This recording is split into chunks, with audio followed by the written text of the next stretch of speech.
आज BRO worker union संबंधित situ का चौथा सम्मेलन CI2 स्टेट कार्यालय किसान मजदूर भवन चितकारा पार्क में संपन्न हुआ। उसमें लगभग 100 के आसपास मजदूरों ने भाग लिया और उस सम्मेलन में मजदूरों ने केंद्र सरकार और बीआरओ अधिकारियों द्वारा जो मजदूरों का शोषण भारी संख्या में किया जा रहा है उन बातों पर चर्चा की, जैसे कि मजदूरों को श्रम कानून के तहत मिलने वाली सुविधाएं नहीं मिल रही है, उन बातों का भी जो है उसमें जिक्र किया गया। श्रम कानूनों का लागू ना करके जैसे मजदूरों को छुट्टियों की सुविधा ना मिलना, मजदूरों को जो बढ़ा हुआ अक्टूबर 2024 में बढ़ा हुआ वेतन ना मिलना और उसके साथ साथ जो PF की सुविधा ना देना और ग्रेस्टी की सुविधा ना देना और ESI या मेडिकल की सुविधा ना देना, और इन बातों को लेकर जो है मजदूर आने वाले जो मार्च के महीने में केंद्र सरकार की नीतियों के खिलाफ जो है लामबंद होकर हड़ताल में उतरेगा। और अगर केंद्र सरकार और बीआरओ अधिकारियों से यूनियन मांग करती है कि जो छुटमुट सुविधाएं हैं, जैसे मजदूरों को सुबह जब ड्यूटी पे आने जाने की सुविधा के लिए जो है गाड़ी का प्रावधान किया जाए और उसके साथ साथ जो कानून के तहत सुविधाएं मिलनी चाहिए, जैसे आपका वो जो एरियर है उसको भी जो है तुरंत जारी किया जाए। अगर ये इन सारी बातों को लेकर जो है आज इस सम्मेलन में चर्चा की गई, अगर नहीं किया गया तो आने वाले समय में जो है बीआरओ का मजदूर लामबंद होके केंद्र सरकार और बीआरओ अधिकारियों के खिलाफ लामबंद होगा और हड़ताल धरने प्रदर्शन जो है शामिल है।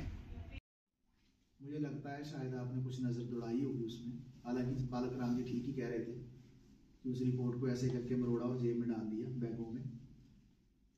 क्यों? क्योंकि जो हम पर हमले हैं, जो सरकार की नीतियां हैं, हम किसी टापू में नहीं रहते ना। जानते हैं ना टापू क्या होता है? समुद्र के बीच में अलग से अलग जगह। हालांकि वहां भी समाज होता है, टापू के अंदर भी वहां भी लोग ही रहते ना। हम दुनिया से कटे हुए नहीं है। बीआरओ भी इसी समाज का एक अंग है, हमारी सोसाइटी का, हमारे देश का, हमारे प्रदेश का। और जब हमारे देश और प्रदेश का अंग है बीआरओ, तो हमारे देश और प्रदेश में क्या घटनाक्रम हो रहे हैं, मैं आपकी बातों पर आऊंगा जो आपने मुद्दे उठाए हैं, तो सारी बातों पे आऊंगा। लेकिन पहले हम आपको ये कहना चाहते हैं कि आपको ये समझना जरूरी है कि जो आपकी दिक्कतें हैं, समस्याएं हैं, मांगे हैं, इसकी जननी कहाँ है, इसका जन्म कहाँ होता है। बच्चा पैदा होता है ना दुनिया में,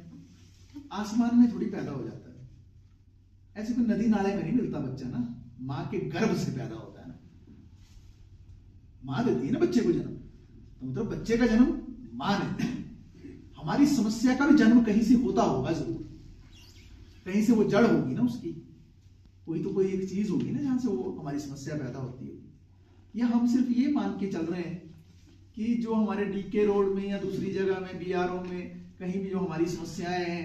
ये ऐसे ही खड़ी हो गई हैं अपने आप, या हमारे दिमाग में ये गलतफहमी तो नहीं है कहीं तो हमारी समस्याओं का अंत भी अपने आप ही हो जाएगा, या ये तो नहीं हमारे दिमाग में चल रहा है कि हमारी जिंदगी इसलिए बुरी हुई, हम DK रोड में इसलिए फंसे आके बीआरओ में क्योंकि हमारी भाग्य और किस्मत ऐसी थी, हमारे पुराने जन्म ऐसे थे, हिमराज जी पुराने जन्मों में बुरे काम किए थे, इसलिए जाओ जी इस वक्त जन्म में सजा है तुम्हारे को, DK रोड में लग जाओ जाके, ठीक है, वहां ड्यूटी करो जाके, और वहां जो है अपनी दुर्गति से हो, और 60 साल के बाद रिटायरमेंट के बाद चुन्नी नहीं मिलेगी तुम्हारे को, ठीक है। तो तुम्हारे पास इतना भी पैसा नहीं होगा कि तुम अपने पोते को जो है, पोती को या दोते को या दोती को या बच्चे को किसी को टॉफी भी नहीं ले जा सकते रिटायरमेंट पे ना। कारण है ना हर चीज का, ये रिपोर्ट में दिया था ना, ये रखी ना बात, इसको आपको समझना चाहिए था ना, इसको पढ़ना चाहिए ना, इसको आत्मसात करना चाहिए। जो नीतियां हमारे देश के अंदर बन रही है, आपको मालूम है हमारे देश के अंदर अगर 100 मजदूर काम करता है ना, तो आप जैसे जो मजदूर है ना, जिसको कैजुअल वर्कर बोलते हैं, कैजुअल वर्कर्स है ना, CPL ही है, कैजुअल पेड लेबर है, ठीक है, या जिसको असंगठित मजदूर बोलते हैं। असंगठित मतलब बिखरा अलग अलग। संगठित मजदूर वो होता है ना जो एक जगह भारी संख्या में काम करता है, जैसे इंडस्ट्री में फैक्ट्रियों में करते हैं ना, बद्दी रोटी वाला में, या सरकारी दायरे में, मान लो बड़ी बड़ी जो कंपनियां, सरकारी कंपनी है, कोई SJVN की कंपनी है, कोई HPCL है, कोई दूसरी कंपनी है, कोई क्या बोलते हैं रोड बनाने वाली कंपनी है, कोई हवाई जहाजों की कंपनी है, सरकारी कंपनियां भी होती है ना, उसमें इकट्ठी जगह जो काम करते हैं, वो 100 में से 6 हैं। 94 कौन है? आप जैसे बिखरे बिखरे।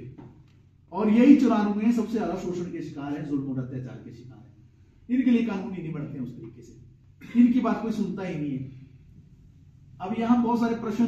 खड़े होते हैं, फिर जी चारा क्या है? क्योंकि जो कुलदीप जी ने यहां रखा, जो हमला आने वाला है, उसकी कल्पना नहीं कर पा रहे अभी। ठीक है, मजदूर इतना गरीब होता है, क्योंकि गरीब सिर्फ भिखारी नहीं होता है ना, बहुत सारे लोगों के भी कल्पना नहीं होती, गरीब का मतलब भिखारी। हर वो व्यक्ति गरीब है जिसको सिर्फ इतना रुपया पैसा मिलता है जिससे उसका परिवार अच्छे से नहीं चल पाता, अपना अच्छा घर नहीं बना पाता, वो अपने लिए, बच्चे के लिए, स्वयं के लिए अच्छे से अच्छे अस्पताल में इलाज नहीं दे पाता, अपने बच्चे को अच्छे से अच्छे स्कूल में नहीं पढ़ा पाता, शादी ब्याह जो अपने बच्चे की उस तरीके से नहीं कर पाता, अपने जीवन को चलाने के लिए उसके पास इतना भी पैसा नहीं होता है कि बुरा वक्त आए तो उसको निकाल के जो उसको अपना वक्त चला ले वो। तो मतलब कठिनाइयां बहुत होती हैं जिसके जीवन में, और जिसका बिल्कुल हैंड टू माउथ बोलते हैं ना अंग्रेजी में, इतना ही पैसा होता है, सिर्फ रोज खाया, रोज कमाया और आगे चले, और जिस दिन नहीं है उस दिन खत्म काम। तो ये जो मजदूर हैं जो आप जैसे, उन पर क्या हमले आने वाले हैं, क्या हमले हो रहे हैं देश में, उस बात को समझाने की आपको कोशिश की, जो मैं समझता हूं, मुझे माफ करना आपने, मैं थोड़े कठोर शब्द इस्तेमाल करूंगा आपके लिए, जैसे आपने भी किए तो आपका अधिकार है, मैं करूंगा तो मेरा अधिकार है। हमारी ये यूनियन जो है ना 15 साल में कहां चली जानी चाहिए थी, बहुत आगे।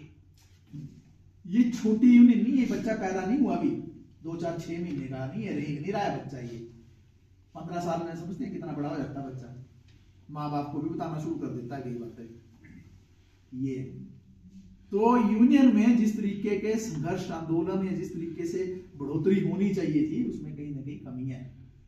और कमियां कहां से होती हैं? कमियां होती हैं विद इन द सिस्टम। एक बीज, हम खेती बाड़ी करने वाले लोग हैं ना, हम सारे किसान लोग हैं, अगर एक बीज जो है ना उसमें पैदा होने की क्षमता हो ना बीज में, तो धरती में रोप देते हैं ना, तो बीज में अगर पैदा होने की क्षमता हो ना, थोड़ा पानी भी कम मिल जाए, थोड़ी सूर्य की रोशनी भी कम मिल जाए ना, अगर थोड़ी कम मिल जाए या पानी भी ना मिले उस तरीके से, या जमीन भी उतनी उर्वरक ना हो, उपजाऊ ना हो, फिर भी वो पौधा जैसे तैसे संघर्ष करके जमीन से बाहर प्रफुल्लित हो जाता है, फूट जाता है, वो